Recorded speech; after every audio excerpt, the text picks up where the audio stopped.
tarde a todas e a todos. Uma alegria enorme dar sequência no seminário e começarmos esse primeiro painel sobre acordo de leniência e julgamento antecipado logo após o keynote speaker da doutora Vânia.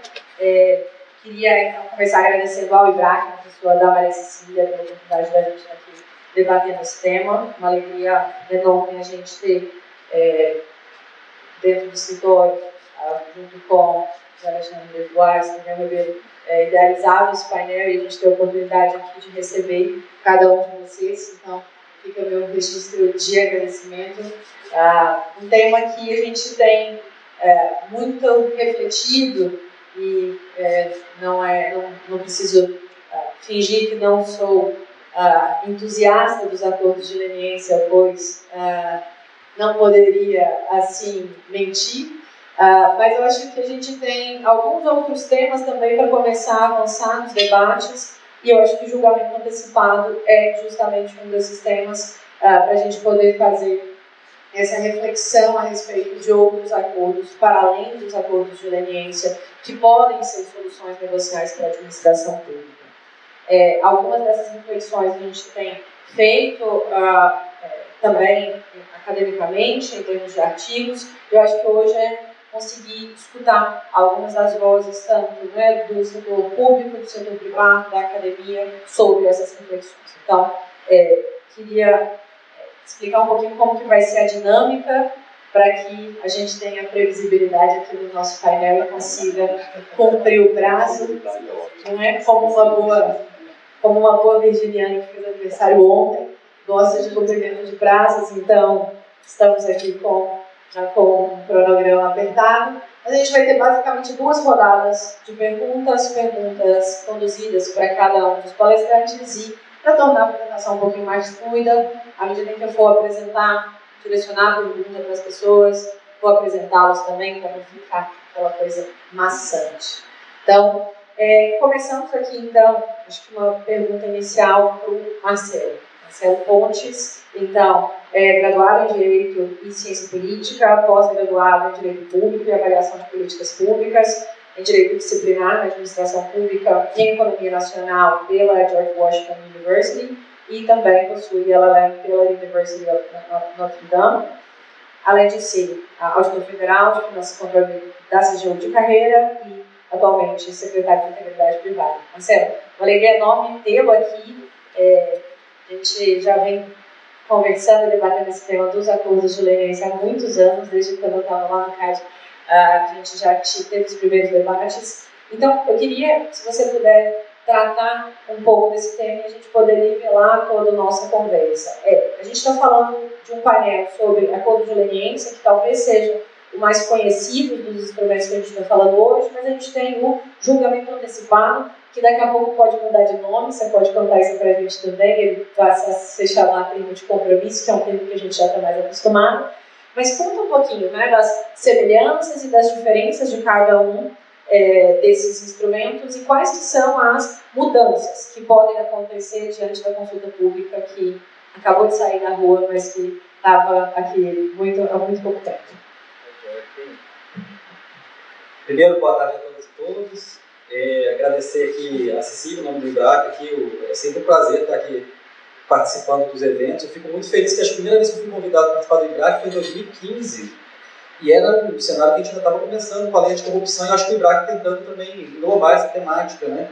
Lembro que na época eu senti totalmente um peixe fora d'água, assim, o mercado relevante para mim é o meu mercado perto de casa, tem as coisas que eu gosto. E enfim, assim, achei muito legal que o IBRAC continuou dando essa sequência, a gente se sente muito acolhido, assim, e fico muito feliz que esteja estreitando também parceria com a CGU. Obrigado, Amanda, pelo convite, parabéns por outro, né? Não sabia que ia ser aniversário, felicidades.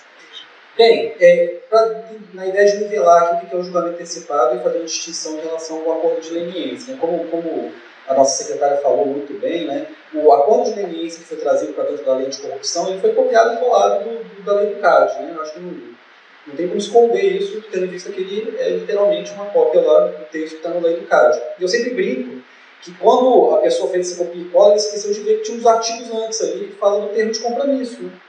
Quando a gente fala de responsabilização, principalmente da questão da responsabilização mais responsiva, né, ou seja, que o intuito não é infligir mais sanções, mas o intuito é trazer o sujeito ali que está regulado para um ambiente de conformidade, o que a gente espera em termos de conduta.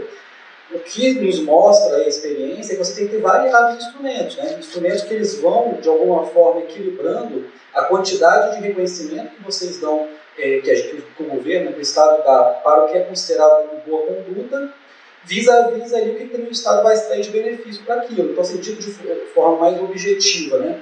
O acordo de leniência, aí bebendo muito da experiência do CAD mesmo, de outros modelos estrangeiros, o acordo de leniência é visto aquele como que a empresa que, apesar de ter incorrido na falha, né, ter incorrido em algum tipo de prática de ato lesivo, ela prontamente reage e consegue colaborar com o Estado, trazer os elementos e, com isso, ela teria um maior número de benefícios numa transação.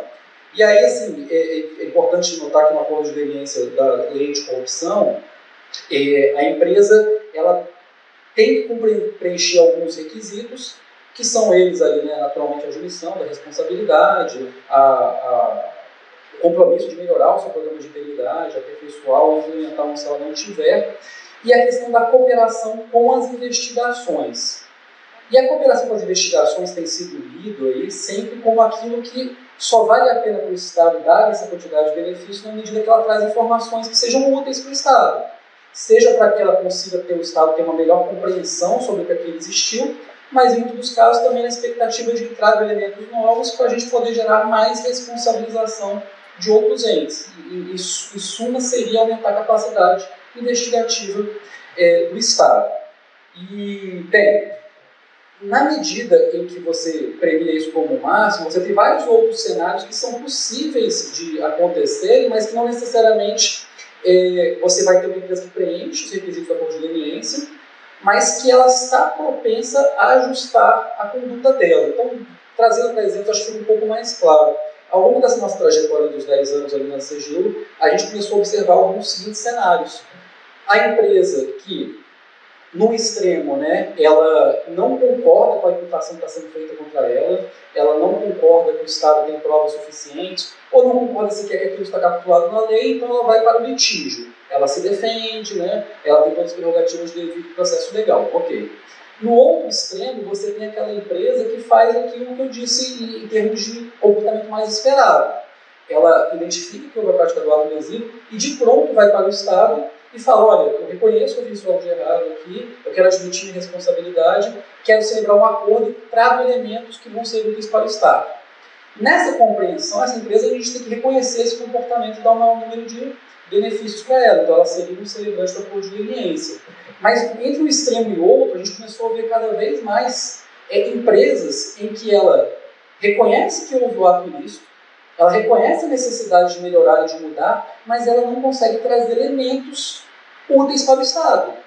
E aí são mais variadas situações, seja porque o Estado já conseguiu exaurir sua investigação, ou seja, aquilo que está sob apuração já é totalmente conhecido, não tem nada de novo que possa acrescentar, seja porque são situações extremamente pontuais também, né? Então a gente começou a ver cada vez mais recorrência de casos em que houve um pagamento de propina, houve a apresentação de um documento falso, uma licitação, e aquilo ali se resumiu aquilo, né? Então a gente não estava mais diante de um cenário ali arquitetado, né, de várias condutas irregulares ou um conluio consertado durante vários anos entre várias empresas. Então, as situações pontuais em que a empresa sentava para a gente e falava, olha, eu reconheço, está aqui na prova, vocês têm a prova, a gente reconhece que fez isso, a gente quer saber como é que a gente resolve isso.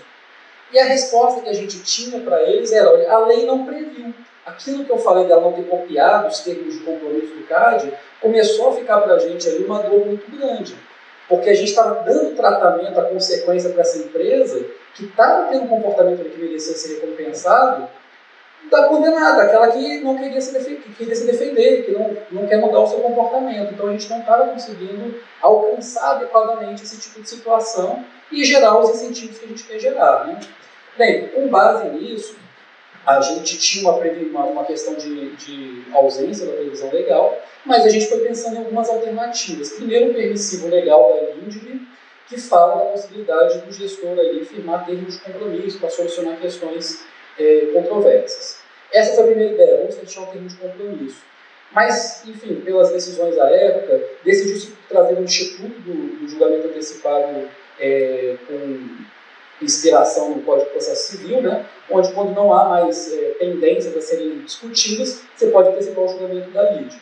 Mas a gente estruturou toda a questão do normativo do julgamento antecipado justamente para recompensar esse tipo de comportamento. Então a empresa que ela viria e fala assim, olha, eu admito minha responsabilidade, eu quero resolver essa questão, quero pagar, me comprometo com todas as situações, mas não tenho provas a entregar, ou seja, não me qualifico com acordo de leniência, ela pode pedir o julgamento antecipado. Como a gente está falando de uma escala de benefícios, escala de comportamentos desejáveis, como ele não é um comportamento ainda tão desejado quanto o acordo de leniência, a gente escalona de forma que os benefícios não sejam tão grandes quanto o acordo de leniência, mas sejam, espera-se, suficientemente recompensáveis para não ir para o litígio buscar essa solução. E aí, só para... nessa experiência, a gente pode falar um pouquinho mais, só para não tomar todo o tempo aqui da abertura, né? A gente teve a vigência dessa lei entrando em vigor, perdão, dessa norma nossa, uma portaria 19 da CGU de 2022, em 1º de agosto do ano passado. E num balanço que a gente fez, e aliás, parabéns a Amanda, o Daniel e o Alexandre pelo artigo, ficou muito bom, vocês publicaram ontem no Jota, faz um balanço muito completo do julgamento antecipado, a gente consegue ver que houve um número significativo de empresas nos procurando para solucionar esse tipo de questão. Do ponto de vista de arrecadação, isso também foi extremamente significativo. Basicamente, a gente teve depositado em cofres públicos o equivalente ao que foi pago de multa, efetivamente, que foi litigado ao longo dos 10 anos. Então, a gente conseguiu fazer essa compensação também do ponto de vista da administração pública. Mas a gente já observou algumas necessidades de mudar. Eu posso falar um pouco mais sobre isso na outra pergunta, na segunda pergunta, mas assim, como a secretária vem colocando, né, para a gente uma constante ali na CGU, está sempre avaliando o que a gente está acertando e o que a gente está errando. E sabedores que é um processo incremental, é um processo de interpretação que está constante, a gente precisa ouvir muitos setores envolvidos para a gente promover esses necessários ajustes. Então a gente colocou em consulta pública já uma nova proposta de norma para substituir o julgamento antecipado, muito fruto da experiência que a gente teve ao longo deste ano, um ano, que pode ser curto, mas foi bastante intenso, com muitas experiências ali já a serem observadas. E nas próximas perguntas eu falo um pouquinho mais sobre o que a gente está pensando em termos de compromisso. Perfeito. Obrigada, Marcelo, pela apresentação do tema. E agora a gente passa para o Vani, Friedrichs. Quem aceitar de primeira, a gente dá um bombom. A gente vai conversar sobre a perspectiva da AGU, mas antes apresentado, né? O Vani é mestre em Direito pela PUC do Rio Grande do Sul, doutor em Estado de Direito e Governança Global da Universidade de Salamanca, com a tese que foi aprovada, inclusive já fazendo jabá, que vai ser lançada muito em breve também. Muitas páginas virão aí sobre acordos também. É membro da AGU, ocupou uma série de cargos relevantes, inclusive como responsável aí, uma das lideranças na área de acordo de leniência e atualmente é assessor de ministro no STF.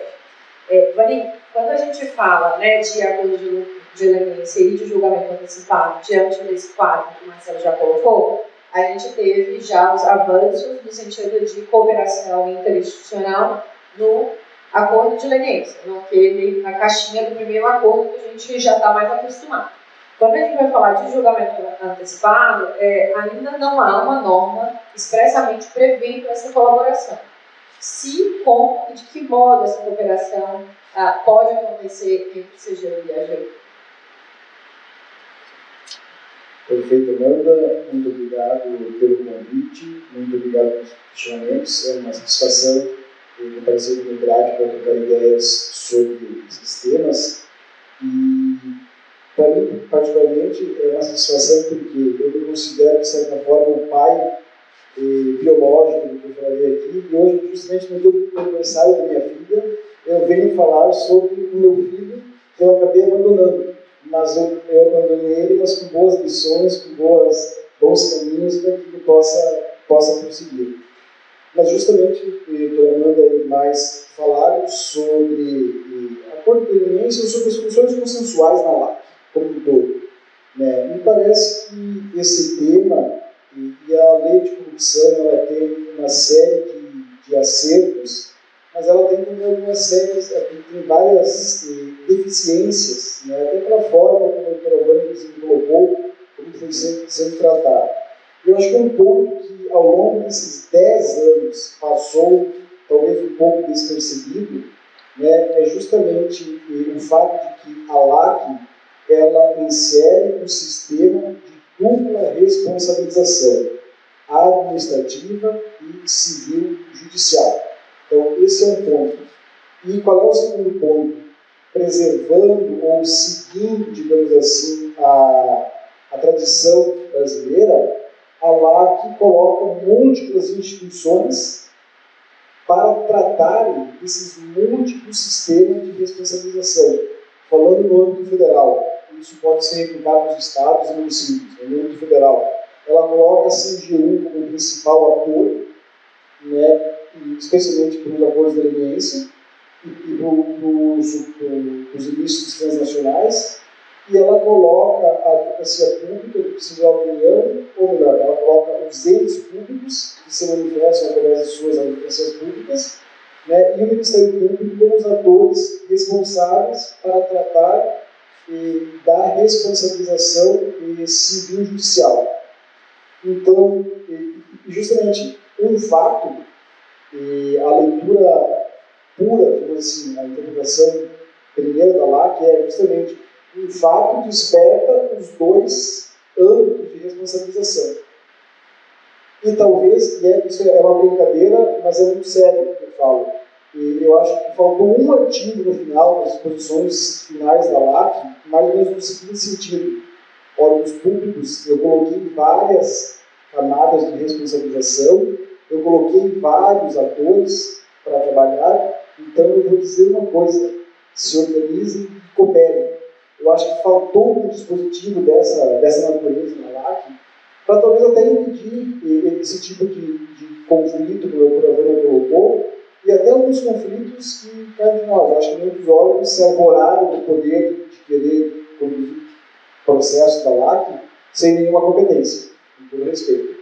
Né? Mas então, justamente, voltando então para as soluções consensuais, me parece, eu me recordo, ao tempo eu estava na GU, discuti muito isso com o Marcelo, né? Me parece que esse caminho, essa busca de solução consensual, através do que se chamou de julgamento antecipado, que na verdade nada mais é do que um acordo administrativo, né? Ele eu vejo como de extrema importância, porque ele fecha um caminho, ou fecha um âmbito, um aspecto que o Marcelo muito bem colocou, só que na verdade ele acaba não fechando tudo, porque nós temos a responsabilidade civil judicial.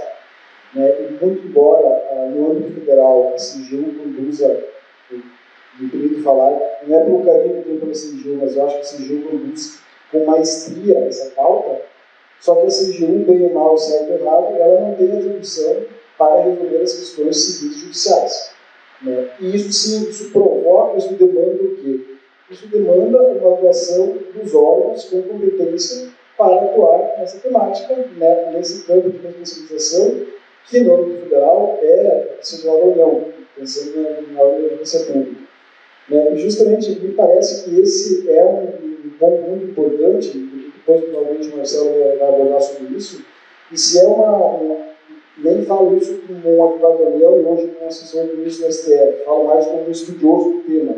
Eu acho que justamente os avanços a serem dados, assim como na leniência, lá em 2016 se avançou anos com a portaria conjunta CGU-AGM, né, me parece que nessa temática, se conseguir dar um passo adiante e fazer algo semelhante, vai ser, e até pela importância de se replicar isso para os estados e municípios. E pelas minhas andanças e estudos pelo Brasil, o que eu muito vejo é que, especialmente os estados, eles copiam muito o modelo federal. E não é porque o modelo federal foi sendo uma série de problemas, mas foi sendo muito bem construído por CGU e EGU, me parece que para os âmbitos estaduais e municipais é algo que deva ser replicado ou que se possa buscar uma replicação. Então, justamente me parece que a participação da pessoa jurídica através do seu órgão de representação judicial, em paralelo, conjuntamente, na sequência, mas com cooperação nos moldes que acontece na Constituição. Eu acho, assim, conhecendo o âmbito federal, me parece que é muito possível avançar isso, e me parece que, assim como os acordos de leniência, no momento que você resolve a sanção administrativa e judicial, você outorga a segurança jurídica, se você não fizer isso no julgamento antecipado, e depois da minha segunda intervenção, aí sim eu vou falar do meu filho abandonado, justamente se você conseguir, no que se chama de julgamento antecipado, nós fizermos o nome de TAC e acordo administrativo civil, seja como for, eu acho que se conseguirmos avançar para essa integração, essa cooperação,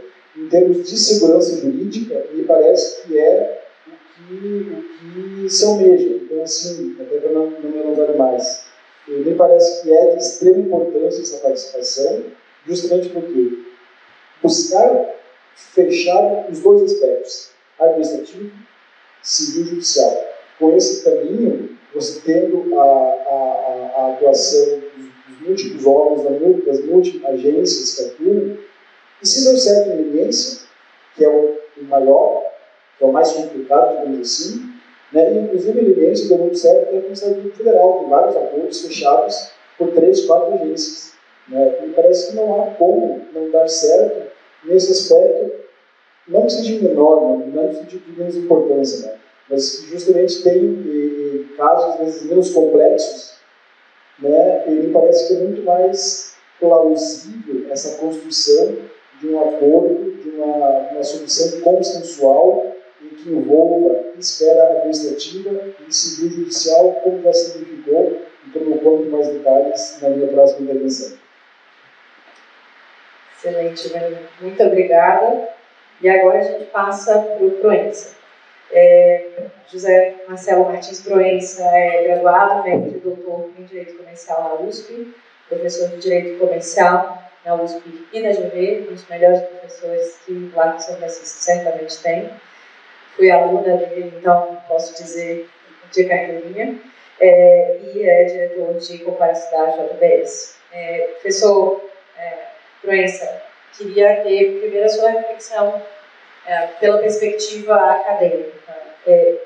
A gente tem conversado muito sobre as múltiplas agências, os múltiplos balcões, temos tido evoluções desde a lei do CAD, incluindo a acordo de leniência, com a lei de corrupção, com todos os outros acordos, CNI, Banco Central, Ministério Público.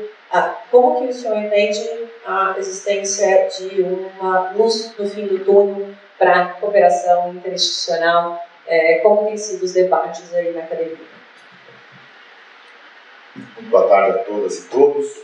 Amanda, em primeiro lugar, agradeço pelo convite e te perdoo desde logo, porque você viu a minha idade e me chamou de senhor. Tá? Tudo bem? Doutora Maria Cecília, muito obrigado pelo convite, é um prazer imenso estar aqui no IBRAC. E eu vou pedir autorização a todos para eu olhar em várias das minhas anotações. Primeiro porque a Amanda disse que eu sou professor de Direito Comercial. Então, falar o que eu vou falar aqui hoje não é tão simples assim. Eu fiz diversas anotações e não quero perder o raciocínio da minha fala. Segundo, luz no fim do túnel, pergunta difícil, mas ficou um pouco mais fácil, tanto para mim como Marcelo já anteciparam muito do que eu gostaria de atestar, ou de acelerar, ou de defender. Vamos lá, de uma maneira muito rápida, se eu passar 5 minutos nessa, na próxima eu pago o excesso de consumo na primeira fala. Mas eu queria apenas que nós relembrássemos um pouco o que é acordo de leniência, e eu queria centrar não em acordo antecipado, ou TCC, ou acordo, pouco importa, mas um pouquinho sobre leniência. A leniência é alguma coisa em sentido, como que a gente tem isso em termos tradicionais em toda a academia? Na minha época, posso falar assim, porque a Amanda já disse que eu sou dos antigos, né? Em direito administrativo, o professor fala assim, jamais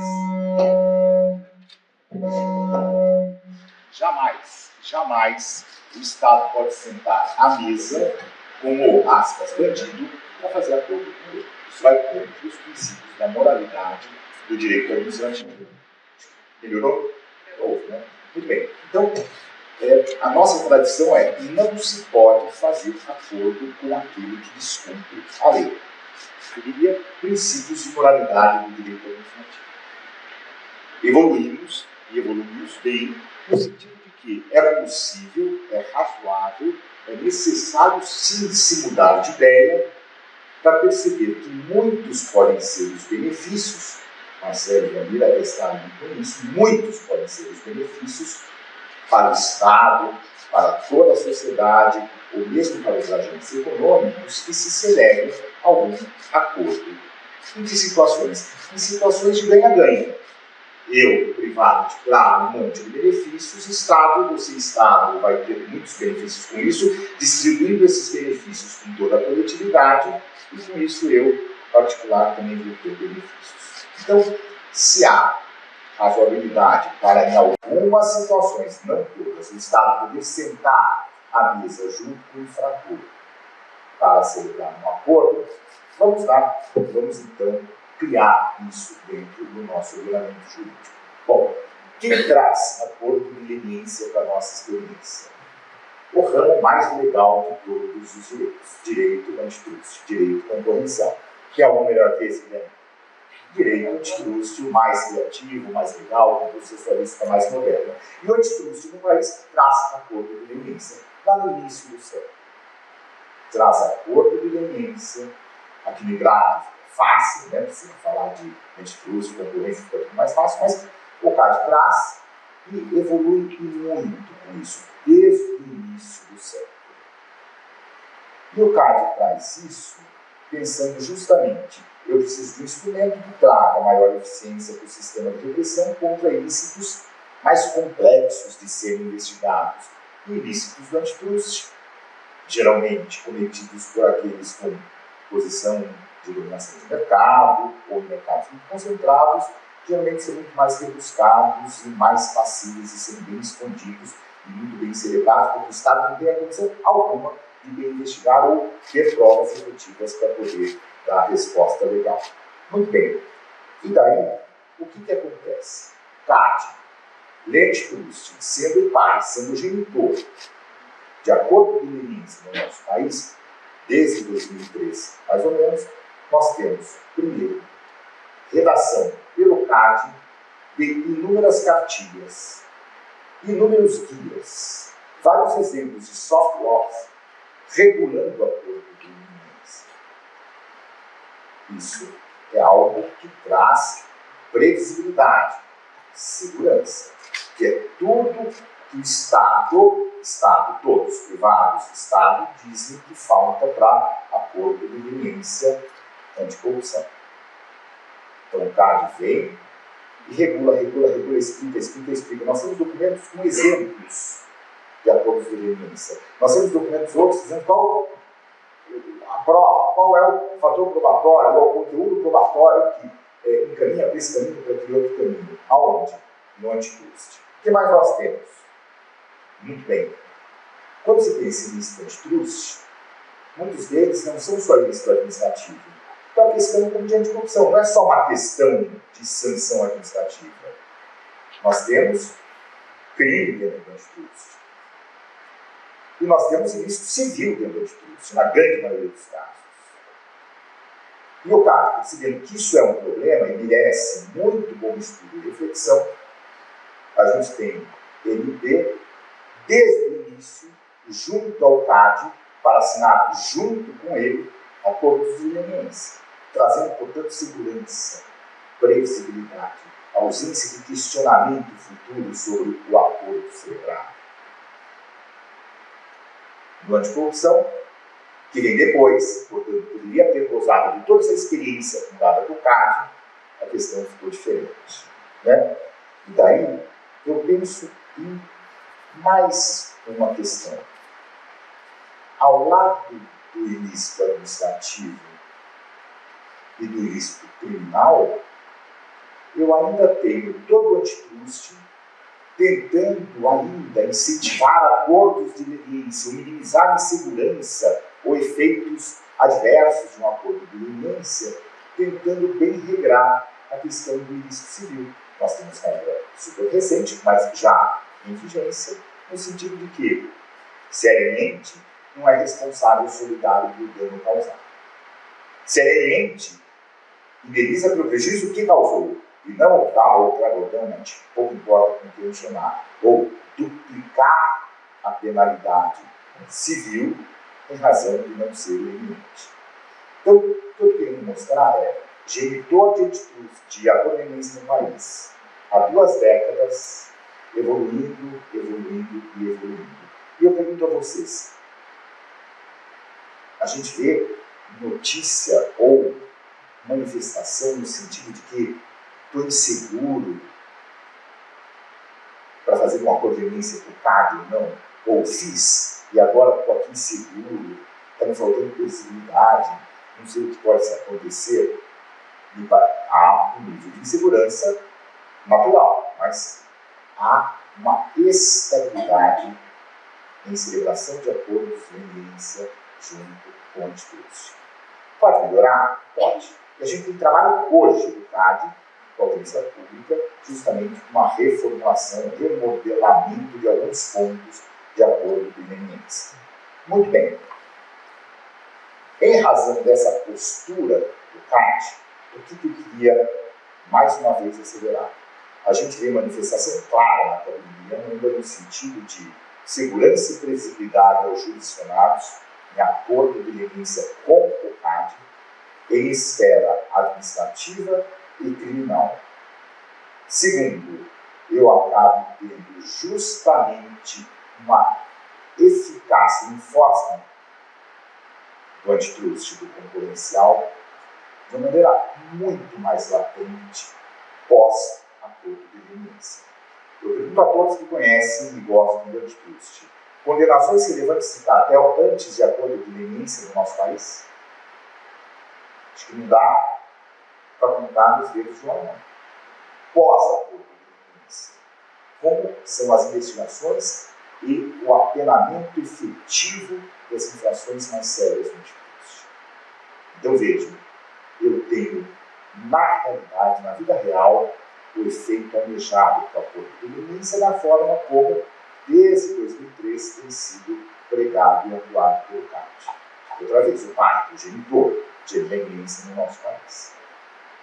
Incentiva que se faça e acaba trazendo um enforcement público do antitrust muito melhor. Confesso a vocês, eu tenho 56 anos, não é tanto, eu ainda aproximadamente 56, me formei em 89, e a primeira vez que eu vi o termo compliance na minha vida, hoje eu sou diretor de compliance da empresa, não foi apresentado. A primeira vez que eu vi, sabe onde foi? No CAT. 2007, o Schwartz me fala assim: ó, vamos fazer esse acordo, mas você vai ter que implementar um programa de compliance. Eu não era diretor de compliance, advogado, atuando lá como advogado. Confesso que eu não sabia o que era. Em 2007, não sabia o que era. Tive que pesquisar para ver o que é compliance, que o CAD me diz: dá para fazer se você tiver um problema interno que minimize esses riscos anticompetitivos da empresa que você está advogando aqui no CAD agora, em 2007. Muito bem. Então, maior enforcement público do antitrust, derivado claramente de boa condição de acordo de leniência. Então, primeiro estágio, não pode ter moral. Segundo estágio, temos que ter algo que traga maior enforcement normativo. Primeiro órgão que faz isso no país, CAD, faz e mostra muito melhor enforcement do antitrust dentro do país. E depois, eu tenho ainda, repito o que falei minutos atrás, constantes aprimoramentos normativos e constante atuação de outro órgão responsável por outro tipo de penalidade que não administrativa dentro daquele acordo de leniência. Então, eu tenho diversos regimes de responsabilização penal, civil e administrativa, e a coisa anda bem conduzida dentro do CAD, e eu tenho uma atuação bem organizada de diversas autoridades.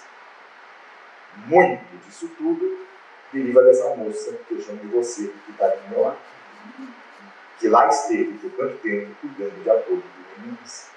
Né? Muito bem. Então, veja, legalidade em acordo de leniência do CAD raramente se questiona. Ao contrário, acelera a existência. Segurança jurídica e vedação a uma dupla punição também sempre se observa como respeitada em acordos de leniência dentro do CAD. Muito bem. Daí vamos então pensar em luz no fim do túnel para acordos de leniência em anticorrupção. Para a anticorrupção, muito do que foi falado dos que me antecederam, inclusive a doutora Vânia, alguma divergência muito pequena, que eu já me perdoou esse logo entre vocês, mas vejam, dentro de anticorrupção, mesmo considerando que nós não estávamos, quando do lançamento de leniência para anticorrupção, parindo algo dentro do nosso país, já havia toda uma experiência sobre o assunto, apesar das diferenças muito bem trazidas pela doutora Vânia, mas já com alguma experiência acumulada por um órgão público, autarquia, comunidade, a gente acaba verificando muito questionamento. Alguns anos atrás, alguns meses atrás, algumas semanas atrás e alguns dias atrás acerca da legalidade, da insegurança, da dupla punição ilícita e, portanto, não. Então, temos que definir primeiro quais os problemas, os mais imediatos, porque a gente tem notícia de alguns anos, alguns meses, algumas semanas e alguns dias de que a coisa não está sendo bem conduzida. Tenho para mim que nós temos dois passos, de uma maneira muito simples, para se ter aí uma luz no fim do túnel. Primeiro, precisa regular uma atuação conjunta. Uma atuação coordenada, com compartilhamento de informações entre órgãos estatais e uma regulação com respeito absoluto dos princípios constitucionais da legalidade, da segurança jurídica, da vedação à dupla punição. Isso é impossível. Se é impossível, o problema está com órgãos públicos disputando o poder. Ou se entende que, unindo esse poder, pode-se conseguir algo muito relevante para a população, aumento do bem-estar social, redução efetiva de práticas de corrupção no país, incentivo para programas de integridade de compliance que minimizam muito a corrupção dentro da atividade privada, ou mantém-se algum tipo de variedade de órgãos públicos para serem os superdotados com poder para acordo de leniência. A CGU, na minha opinião, tem uma função relevantíssima nesse sentido. No momento agora, né, se o atual ministro foi quem fez muito disso no CAD, na acordo de leniência, junto com a moça que está aqui do lado, é a grande oportunidade para, usando de toda essa experiência, podermos trabalhar muito bem uma outra regulação para acordo de leniência. Soft law, dentro do CGU, faz muito bem. E vocês já têm exemplos excelentes. Como eu disse para o Marcelo agora no começo. Vocês têm exemplos excelentes de soft law. Precisa divulgar mais. E precisa de outras soft laws, demonstrando, trazendo segurança e possibilidade para os funcionários acerca do encaminhamento de acordos de leniência. No segundo, esse não acho algo tão relevante, mas também pode ser um passo importante para uma luz no fim do túnel. O Poder Judiciário, quando responsável por homologação de qualquer tipo de acordo da administração pública com particular, ele deve ser mais atento e até mesmo na questão de estamos num Estado democrático de direito e princípios constitucionais existem para serem seguidos. E, portanto, homologam-se aqueles efetuados de acordo com a regulação, com os princípios e com o Estado democrático de direito. Com essas duas regras, ou com esses dois passos para pensarmos isso se estica em 2, 3, 4, 5 questões menores, eu acho que segurança jurídica e legalidade serão, na minha opinião, sem dúvidas, muito mais presentes nos acordos de leniência envolvendo anticorrupção. E, só por último, e aqui puxando um pouco a sardinha para o meu lado, se a gente tem maior segurança jurídica, respeito a princípios constitucionais em acordos de leniência, além de eu permitir o Estado isolado e Estado gerando bem-estar social, podendo ampliar muito esse tipo de resposta, eu ainda tenho de outro uma grande possibilidade para um grande incentivo, por meio de acordos de leniência, daquilo que houve em 2007 no CAD, quando não tinha acordo de leniência. Programas de integridade bem feitos, bem avaliados e bem recompensados por meio de acordos de leniência têm um poder imenso de minimizar o risco de corrupção que traz efeitos nefastos para o mundo inteiro, para países extremos de direito, corrupção com efeito social, que traz efeitos nefastos há tanto tempo para o mundo. A gente não pode perder a oportunidade. Então, temos uma experiência de 20 anos de idade, muita coisa que pode ser ensinada, temos agora toda uma super boa intenção da CGU acerca de aprimorar acordos de leniência ou acordos outros, de menor tamanho, com outras particularidades, como o julgamento antecipado, ou termo de compromisso, ou como vir a ser chamado. Não podemos perder a oportunidade. É uma ferramenta que, se um dia foi proibida, hoje é permitida. Mas é permitida e deve ser utilizada e manuseada para atingir a sua finalidade. Acordos de leniência para atingir outros fins que não aqueles que justificam essa ruptura com a tradição do administrativo seria o uso disfuncional do instrumento. E o uso disfuncional é aquilo que eu pego e vou para outro caminho que não a finalidade ou a função do instituto. E daí não tende a dar errado. Né? Então, Amanda, há luz no fim do túnel. Precisamos abrir um pouco mais os olhos quanto à finalidade do instituto e o que precisa em termos de poder público e poder judiciário, entender a diferença, um trabalho conjunto para que o instrumento seja bem efetivado. Passei muito. Obrigada, professor. Eu cobro a diferença na segunda pergunta. E agora a gente passa, então, para o Reinaldo Boto. Reinaldo Boto é membro do Comitê de Governança do Pacto Global da ONU, membro do Grupo Empresarial Anticorrupção da CDL, coordenador do B20.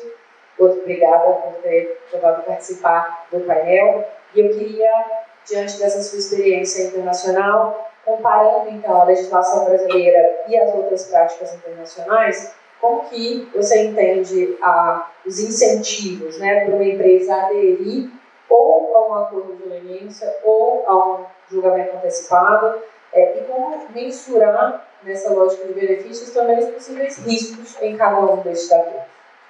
Então, em todos esses fóruns eu vejo, tá, que o Brasil ele é extremamente ativo e muito bem visto, né, pela sua atuação e, respondendo dessa pergunta, tá, pelas legislações e principalmente, né, que eu gostaria de fazer um reconhecimento público também, tá, pela coragem dos servidores públicos, tá, não só uma coisa são os políticos assinarem, vamos assim, convenções, tá, outras são, né, eu classifico como essa jovem geração, vamos dizer assim, tá, eu não considero jovem, vamos dizer assim, tá, que teve a coragem, né, de realmente de abraçar essas causas, tá, com um espírito de cidadania bastante elevado, vamos assim, de uma maneira proativa, né, implementar uma série de regulamentações bastante robustas e, principalmente, não com um viés político que eu diga, porque o político é aquele ser que tem bastante dificuldade de reconhecer os seus próprios erros, né? O político nunca fala que errou, mas nas falas dos meus colegas aqui dá para ver que,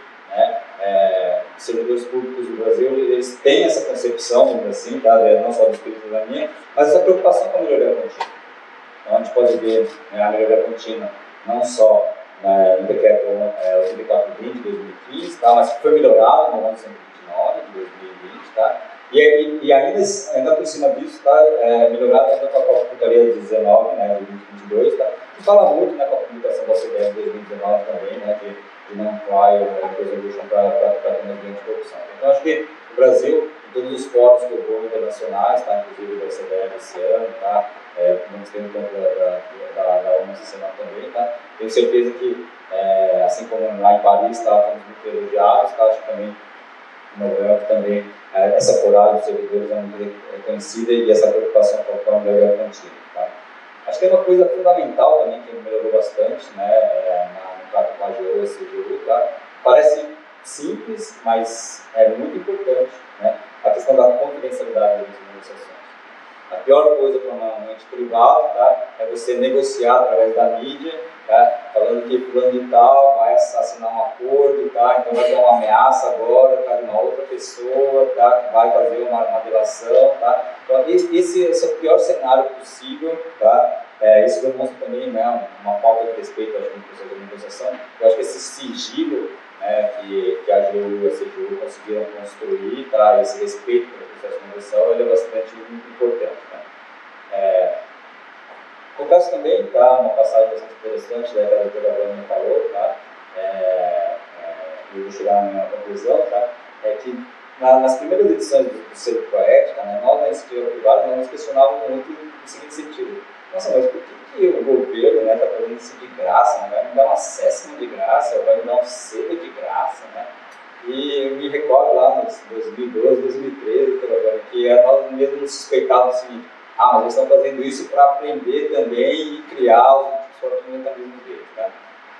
Isso é uma possibilidade também. Tá? Eu acho que, com bastante respeito aqui, eu falo que hoje, tanto a AGU quanto a CGU, tá, eles têm, né, uma técnica negocial muito apurada, né, tem conhecimento operacional de dentro das empresas, conhecem muito como funciona a empresa, mesmo não tendo nem todos os necessariamente trabalhando na iniciativa privada, tá, mas esse conhecimento técnico, né, ele também traz uma segurança, né, uma razoabilidade durante todos esses processos de negociação. Tá? Então, acho que temos bastante pontos positivos. Tá? E uma coisa que o Brasil se diferencia também não é só na LAI, na LI ou na LAT, tá? Mas principalmente na LAI. Né? Eu acho que nem todos, não sei se todos viram, tá? Mas recentemente, né, a CGU também publicou esse relatório aqui de análise da dosimetria dos pares. Tá? Que é uma coisa também bastante diferente, bastante interessante e que também, né, traz também um grande aprendizado relacionado a esse processo. Então, temos de transparência também, acho que o Brasil é bastante transparente relacionado a isso. Tá? Porém, né, se permite usar o próprio documento de vocês, dá para fazer, eventualmente, algumas reflexões do que talvez, né, não combinei com o meu colega Coenza aqui, tá, mas muito em linha do que foi dito. Tá? Acho que o primeiro tema, relacionado aos processos no Brasil, é com relação ao prazo. Né? Acho que todo mundo já se assentou numa mesa de negociação, já escutou a famosa frase, né, melhor um fim horroroso do que um horror sem fim. Né? E se nós pegarmos assim, né, o prazo médio dos casos, principalmente dos acordos, tá? Eu acho que tem alguns pontos de reflexão. Talvez por experiência própria, né? Então, assim, dentro da CIMES, nós tivemos um caso bastante complicado, muito direcional, acho que muita gente já estudou o caso da CIMES, né? Mas que durou 2 anos, né? E um caso em 4 continentes, né? Em servidores públicos, tá? Mas, né, acho que se a gente pegar o prazo médio dos acordos do Brasil, acho que a gente tem um tema a ser discutido. Tá? Outro tema é com relação à avaliação dos programas de integridade. Tá? Eu acho que, em que pese a legislação falar, né, o novo decreto, inclusive, está falando em até 5%, né, para quem já se debruçou pelo manual, tá, vai ver 2 curiosidades. Tá? Primeiro, não está escrito em nenhum lugar na lei que você não pode tirar menos que 1. Tá? Mas se você for ver a estatística, ninguém tira menos que 1. Por quê? Menos que 1% é 0. Por definição. Pelo manual, tá? Se você tirou 0,5 é 0, 0,9 é 0. Tá? Mas 0,5 dentro de uma negociação é muito dinheiro. Né? Então, mas não está escrito em nenhum lugar, mas o manual, ele automaticamente, pela minha metodologia de cálculo, abaixo de 1 é 0, tá? E também, para quem já se debruçou também pelo manual, tá? Vai lá encontrar a famosa pergunta do 14, daqui simplesmente, né, deixa impossível você tirar 5, tá? Porque se a pessoa jurídica, né, por meio dos seus controles existentes, né, conseguiu evitar que o ato acontecesse, você provavelmente nem estaria sentado ali para discutir, né? Então, assim, a probabilidade de você tirar 5 é muito baixa, vamos dizer assim, né? Ou é 0, na verdade. Tá?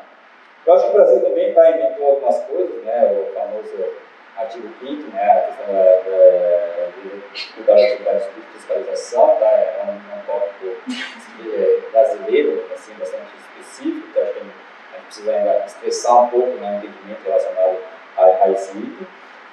Né? E acho que, né, não vou me delongar muito, que o professor Clínico já falou bastante, né, dessa questão da segurança, né, ou da sobreposição de agentes. Tá? E também, né, fazendo paralelo, né, com relação aos termos do CAD, tá? Não há previsão na LAC com relação à definição de mercado relevante. Então, acho que é um tema também que poderia, no determinado momento, discutir um pouco. Tá? Mas, se nós formos olhar, vamos sentar o ponto, principalmente, né, em termos de estatísticas, né, nos últimos 10 anos, fazendo uma perspectiva também rápida da LAC, tá? Pegando alguns dos resultados que nós temos resultados bastante positivos. Acho que a própria CGU apresentou no evento lá uma pesquisa, né, da Transparência Internacional, onde 95% das grandes empresas entendem como benéficos os efeitos da LAC. Tá?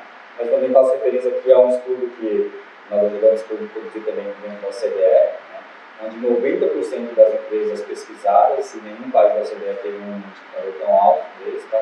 Que tinham código de condutas ou instrumentos mínimos relacionados aos temas de compliance, e 100%, e o Brasil foi o único país onde 100% dos estatais, tá? Aí obviamente um pouco mais graças a 333, tá? Pesquisadas pela OCDE até também tinham seu sistema de integridade. Né? Então acho que vejo como positivo, sem dúvida nenhuma, temos grandes desafios, né? Mas ressalto de novo, né, não só por área, mas esse serviço dos veículos públicos que se dedicaram bastante a essa conversa. Obrigada, Guto. E agora um bate-bola rápido para a gente cumprir dentro dos 12 minutos que nos restam. 3 minutos aqui para cada um dos palestrantes. Marcelo, em termos numéricos, quando a gente faz esse comparativo do último ano, a portaria 19 do julgamento antecipado entra em vigor em agosto, a gente, quando consolida de agosto a agosto, a gente percebe que teve 24 julgamentos antecipados, ao passo que a gente teve 6 acordos de leniência. Quando a gente compara em valores monetários, porém, os julgamentos antecipados têm valores menores comparativamente aos acordos de leniência. Por quê? Conta um pouco pra gente. Tá, joia. Vou ter que cumprir o tempo, dá vontade de comentar, mas assim, de forma geral, só agradecer os comentários tanto do influência do outro sobre os pontos que eu acho que a gente tem de aperfeiçoamento. Eu acho que tem outros também, que a gente também tem que endereçar, mas a importância de a gente participar desses fóruns e coletar inclusive essas impressões, né? Tinha muita vontade de comentar um pouco sobre a questão do julgamento antecipado que você falou em relação à AGU, mas só para falar que quase foi motivo de rompimento de amizade meu e do Rani, ainda bem que a amizade prevaleceu. Mas, com certeza, o termo de compromisso vai endereçar também o fechamento dessas questões de cunho da ação civil. Bem, falando exatamente da questão do julgamento e do acordo de leniência, por que é a diferença, né? Bem, assim, qual a resposta de bate-pronto quando a gente vai analisar cada um dos casos, né? Os acordos de leniência, normalmente, eles inserem e envolvem uma quantidade de atos ilícitos bastante significativa, né?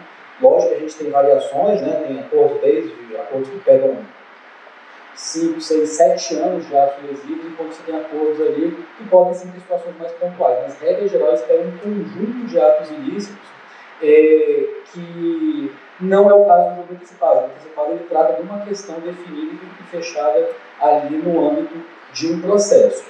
O que eu acho que é muito importante definir? Existem algumas questões que a gente deve entregar ainda este ano, em termos de soft law, em termos de previsibilidade, junto também para aproveitar bem pontuado pelo Guto, a questão da metodologia de avaliação do padrão de integridade. Este ano nós ainda faremos em consulta pública também a revisão da nova metodologia, esperamos publicar também neste ano, porque eu reconheço não só os pontos que o outro falou, mas alguns outros a melhorar. Mas voltando para a questão da pergunta, quais são os valores que têm que ser endereçados, tanto em termos de julgamento antecipado quanto acordo de leniência? A gente fixa muito a questão da multa, mas um dos valores que costumam ser muito significativos em acordo de leniência é a questão do perdimento da vantagem oferida, que é uma sanção de natureza civil. O que a gente precisa definir, colocar isso com maior transparência em guidelines nossos, em soft law, é como é que é construído isso. Né? Então, hoje a gente se baseia muito na nossa metodologia de quantificação da vantagem oferida em guias internacionais, etc. Eu acho que a gente já criou massa crítica suficiente hoje para a gente ter os nossos parâmetros baseados nos casos que a gente construiu. Eles nunca vão ser fechados, porque você quantificar o quanto é a vantagem oferida com a prática do ilícito muda de acordo com a natureza do ato ilícito. Tudo isso para dizer que nos acordos de leniência que nós tivemos até agora, a grande maioria deles envolviam casos de contratos públicos, onde a gente conseguiu realmente quantificar com maior expertise o quanto que teria sido a vantagem oferida pela prática do ato ilícito. Quando eu olho para o julgamento antecipado, muitos dos casos que estão ali sendo finalizados não dizem tanto a ver com questão de contrato público. Tende a muito a ser com a manutenção de um bom relacionamento com o agente público, obstruir algum tipo de fiscalização. São casos em que a gente não quantifica, não estima a vantagem oferida. E aí a gente acaba endereçando só a multa. O que a gente precisa replicar também é um acordo de leniência. Se tiver um acordo de leniência que seja natureza, que você não consiga, por alguma limitação do tipo, da característica do ato lesivo, quantificar a vantagem oferida, que isso também não seja endereçado no acordo, já que há um permissivo legal dizendo que só quando for possível essa estimativa. Eu acho que basicamente no bate-pronto são essas as diferenças que eu enxergo na questão de valor. Para dizer para vocês, isso é público também, que por mais que a gente não tenha tido nenhum acordo de leniência legal ainda neste ano, nós temos um número significativo de empresas que nos buscaram, existe um número significativo de negociações que também estão acontecendo, o que demonstra que as empresas ainda estão fazendo também opções, né, de vou para o julgamento antecipado ou vou para o acordo de leniência, mas acho que há uma tendência de buscar resoluções transacionais aí, usando os dois instrumentos. Perfeito. Obrigada, Marcelo. Agora, Vanilla, para contar do seu filho perdido, abandonado, conta para o que é esse acordo, que pode ser um acordo espelho do julgamento antecipado, né, com a CGU. Seria um acordo de não persecução civil? Seria um acordo judicial nominado? Pergunta difícil, com 3 minutos para a resposta, em posição difícil. Perfeito, Amanda, muito obrigado pelo questionamento. Aqui sim eu coloco como pai e em caso de abandono parental, né, porque eu fui responsável pela negociação do primeiro acordo de ação da LAC, né, e justamente ele englobou um caso que precedeu, teve um julgamento antecipado em nome da CGU. Só contando rapidamente o caso, né. Havia sido uma empresa que tinha sido delatada, denunciada por outra empresa que firmou um acordo de leniência, e a partir disso, na época, quando eu estava junto à AGU, nós organizamos uma ação da LAC em face dessa empresa, e em paralelo a isso, houve justamente se iniciou um processo administrativo em par perante a CGU. E acho que foi um dos primeiros julgamentos antecipados realizados pela CGU, e ficou a perna da ação da LAC. Aí eu fui procurado na época, na direção do tratamento, fui procurado pela empresa e comentei com os meus colegas que estavam conduzindo a ação, e a primeira resposta foi: lá vem o Vanilla com suas invenções. Aí eu digo, gente, olha só, na lei de propriedade nós temos hoje o ANPC. Na LAC nós temos o acordo de leniência que, uma vez firmado, impede o ajuizamento de uma ação, ou, se já existe a ação, vai me levar à extinção. Ok, eu não vou celebrar um acordo de leniência, não é o caso. Mas justamente se eu posso mais que celebrar um acordo de leniência, com muito mais razão, eu posso menos, que é celebrar um acordo para única e exclusivamente extinguir a ação judicial. Óbvio, calculando a vantagem econômica, eventual outra extensão, justamente observando em tópico o que a CGU já havia negociado no julgamento antecipado. Aí continuou a sabatina. Vamos ouvir o TCU? Não. Alto lá, nós estamos tratando de uma ação judicial. Com todo respeito às atribuições constitucionais do TCU, não tem nada a ver com a ação judicial. Né? Então, justamente, a doutora Amanda questiona o nome. Realmente, eu deixei o meu filho sem nome. Né? Mas, na verdade, não é propriamente um acordo, um NPC, porque o NPC é o nome iuris para o acordo previsto na lei de propriedade. Na LAC, você não tem um nome específico. Agora, a questão que se coloca é: a LAC não só prevê, como diria que ela quase que obriga a busca de soluções consensuais. Então, na verdade, o nome iuris me parece que foi menos relevante no contexto. Mas justamente se construiu um acordo negociando as sanções do artigo 19 da LAC, e respeitando, ou melhor dizendo, incorporando totalmente as sanções das medidas previstas no julgamento antecipado, e justamente submetendo isso a uma homologação judicial. Por quê? Porque já existia ação judicial. Ou seja, nós temos agora um acordo homologado judicialmente, com coisa julgada, ou seja, inerência morta. Em termos de segurança jurídica, eu acho que foi assim, foi um dos últimos acordos que eu participei antes de sair da AGU, não, de me licenciar da AGU, trabalhar junto com o ministro no STF, mas foi justamente preservando, buscando construir algo que observasse, respeitasse o que foi entabulado no julgamento antecipado, direcionando de maneira proporcional as sanções do artigo 19 com respectiva homologação judicial. Ou seja, e me parece que isso como eu falei, eu vejo como, não vou dizer positivo, mas um caminho necessário à busca de acordos judiciais em ações da LAC, e não só buscar o setor jurídico antecipado. Muito pelo contrário, acho que qualquer ação da LAC proposta, assim como eu posso negociar um NPC na ação de autoridade, eu posso negociar seria um NPC, um acordo, um nome. Na verdade, acho que o nome é o que menos importa nessa altura do campeonato. Eu acho que é justamente um acordo para a solução das sanções previstas no artigo 19 e com todas as proporcionalidades que se aplicam no julgamento antecipado, no acordo de leniência e assim sucessivamente. Então, esse foi o filho que, ao tempo, a gente construiu na AGU e, pelo que eu saiba, já foi homologado judicialmente. E me parece que esse é um caminho muito necessário e que, se uma vez homologado, em termos de segurança jurídica, eu acho que é um ápice que nós devemos esperar.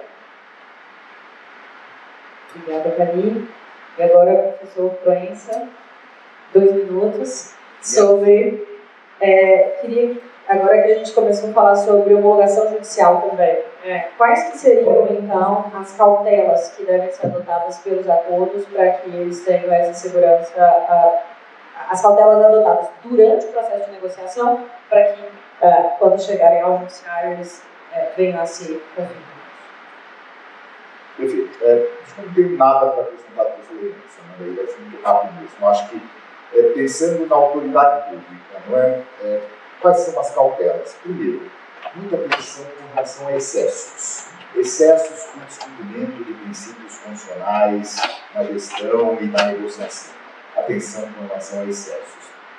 Não é comum autoridades atuarem com excesso, mas, dependendo do caso, pode haver estímulos para tanto. Então, muito cuidado com relação a isso. Segundo, autoridade muito próxima do jurisdicionado para não desestimular de qualquer maneira a obtenção de um acordo que vai trazer relevantíssimos benefícios para a sociedade. A autoridade sabe que se aquele acordo for celebrado, os benefícios serão muito importantes para a sociedade brasileira. Então, a atenção da autoridade nesse sentido é um segundo ponto que eu colocaria. E, por último, intolerância absoluta das autoridades públicas quanto a implemento ou aperfeiçoamento de programas de integridade. Nós temos hoje trabalhos empíricos relevantíssimos no mundo de quantos programas de integridade podem ser significativamente bons no aumento do bem-estar social. A autoridade pública, na minha opinião, tem que ser absolutamente intolerante com qualquer postura de não implementação ou de não aperfeiçoamento de programas de integridade. Para o jurisdicionado, os conselhos seriam, primeiro, procura a autoridade competente. E, se for o caso, vincula a conversa daquela autoridade, a manutenção da conversa com aquela autoridade competente com as demais autoridades que precisam assinar esse acordo, para evitar justamente a dupla punição. E havendo qualquer dúvida, qualquer questão, o Poder Judiciário é a porta que deve ser buscada. Então, 2 aconselhamentos para as empresas, os agentes econômicos. Procura a autoridade, e, se for o caso, vincula. Exige a vinculação e a coordenação, a combinação das autoridades que devem firmar aquele acordo. E, na dificuldade, o Poder Judiciário deve ser chamado. Menos de 1 minuto, hein? Obrigado mais uma vez. Obrigada, professor. E outro, para a gente finalizar, considerando com o que o professor João acabou de mencionar, sobre a consideração dos programas de compliance. Como que está a maturidade desse atendimento dos requisitos de compliance quando estipulados pela CGU? Bem, acho que se a gente pegar a metade do cálculo vazio, né, principalmente olhando as estatísticas pela própria CGU, tá, vamos ver que cerca de 10% apenas das empresas tiveram seus programas de compliance reconhecidos. Tá? Significa, né, um grande potencial assim, para aquelas empresas que ainda não aplicaram. Tá? Porém, né, essas que apresentaram o sistema de compliance tiveram um sistema de integridade, programa de integridade, tiveram até 1/4 de redução por parte das suas sanções. Tá? Por outro lado, acho que fazendo de novo, né, uma comparativa internacional, né, eu acho que o setor privado também, não é só o governo, vamos dizer assim, que incentiva o setor privado a se autorregular. Tá? Nós, dentro do setor privado, tá? Nós vemos discutindo isso dentro, por exemplo, num fórum como do P20, tá? Eu tenho a felicidade de participar desde 2018 na Argentina, passando por Japão, Arábia Saudita, Itália, Indonésia e agora a Índia. Né? E ano que vem vai ser o Brasil. Tá? Das últimas recomendações, eu diria que o Brasil tem se destacado bastante. Tá? Das últimas 4 recomendações, tirando a questão de crimes cibernéticos, tá? O Brasil atende muito bem, principalmente as empresas brasileiras atendem muito bem os 3 requisitos sugeridos pela iniciativa privada. O primeiro, tá, são sistemas de integridade, como a doutora Vânia mencionou, tá, que vão além necessariamente dos temas de anticorrupção, tá, que vão além dos temas antitrust, tá, que olham, né, diferentes aspectos, porque no final das contas, tá, as empresas elas querem, né, negociar num ambiente livre. Tá, então, direitos humanos, né, combate ao trabalho armado escravo, tá, até os sistemas de desmatamento têm sido bastante discutido. Tá? Nós mesmos embutimos, por exemplo, nas nossas diligências, tá? A questão de rastreabilidade para garantir que nossos fornecedores, tá, não promovam os sistemas de desmatamento. Tá? Pode parecer bastante longe, vamos dizer assim, tá? Mas é uma exigência do mercado. Então, esse primeiro ponto, desse aspecto um pouco mais amplo de integridade, tem sido muito bem atendido por uma série de empresas. Eu acho muito feliz, assim, que inclusive ter trazido um painel nacional sobre isso. O segundo são ações coletivas. O Brasil, tá, é um dos grandes países, tá, mobilizadores de ações coletivas, e não só para a iniciativa privada, mas também porque, tá, os órgãos públicos, como a CGU, o Ministério da Agricultura, tá, o Ministério da Infraestrutura, também têm participado dessas ações coletivas. Tá. Ações coletivas são atividades como eu e o Proense, por exemplo, mesmo sendo concorrentes, tá, discutimos de uma forma bastante transparente, tá, como podemos, vamos dizer assim, tá, melhorar a prática do mercado, como podemos necessariamente incentivar que os nossos fornecedores, né, eles também implementem seus programas de integridade, tá, fornecendo treinamento, fornecendo material gratuito para eles. E o último, mas talvez não menos importante, tá, é relacionado à adoção de tecnologia. Tá. Eu acho que valeria um painel específico sobre isso, tá, mas acho que o Brasil, tá, tem investido muito na questão de tecnologias não só para detecção, tá, mas principalmente para prevenção de atos abusivos. Tá. Então, acho que essas 3 recomendações que foram feitas pelo Luiz são muito bem atendidas pelo Brasil. Tá.